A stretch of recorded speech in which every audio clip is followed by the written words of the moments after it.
lady from Wauconda. I believe with economic development, the economic development director was taken away, so that to me is a huge step back from economic development. But I wanted to say that I believe it's irresponsible to tout savings to outsource when we don't know what those cost savings are, if any.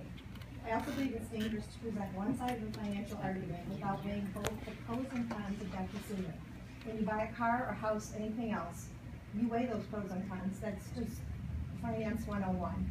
And so therefore, I can't support, and there's a lot of people that just cannot support moving forward in this venture when it's a one-sided argument. You have to have pros and cons. You have to show us why these savings are important.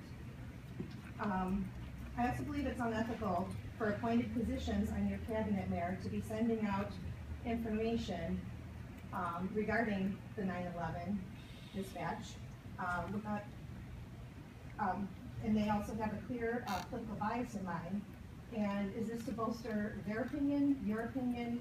What is it? Because I think it's very inappropriate for people sitting on your boards to be sending that kind of information out. Because I think that the information that was being sent out is half-truths and false information. So, you know, we can't say that there's a savings yet. We don't know that there's a savings yet. So why are we pushing to outsource when we don't know that there's a savings yet? We deserve better, they put in their letter. More populated cities like Libertyville and Bolingbrook consolidated to save money. No, they actually consolidated because they were faced with the decision whether to upgrade or consolidate. So either way, they were going to spend money. Future savings. We will need to invest more of our hard-earned money into expensive upgrades. We'll have to do that anyway, even if we do go with Centon. Prevents another tax hike. You guys can't give us a tax hike. The tax rate can go up, but you can't make our taxes higher. Our villages will gain a surplus. Really, what is a surplus? So those are my opinions on that. Trustee Barbini, with all due respect, because I admire you very much, I beg to differ when you talk about that the financial landscape has changed. It may have changed, but we also have to remember 5 years ago, we were in the worst financial depression since the Great Depression, and 72% of this village still voted to raise their taxes and to keep this. So I beg to differ. It may be a different financial landscape, but I believe it was no better. It's no better now than it was then. I respectfully disagree.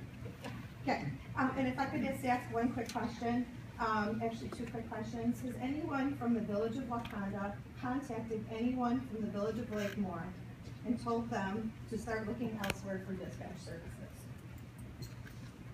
That's part of our contract. So when after our dispatch agreement ceases, which it has not, then that will happen. So that's the way it goes. So that has happened?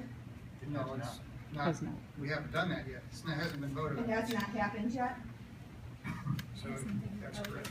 That's correct. It has not happened yet. That's correct. Okay. Let me state this more clearly. That has not happened yet. Okay. Oh, that's nice. So the chair recognizes Phil. That's nice. Kalis? Was that towards me? Yeah, Because he hasn't given me definitely the correct towards answer. I hope that wasn't towards me. oh, it definitely was.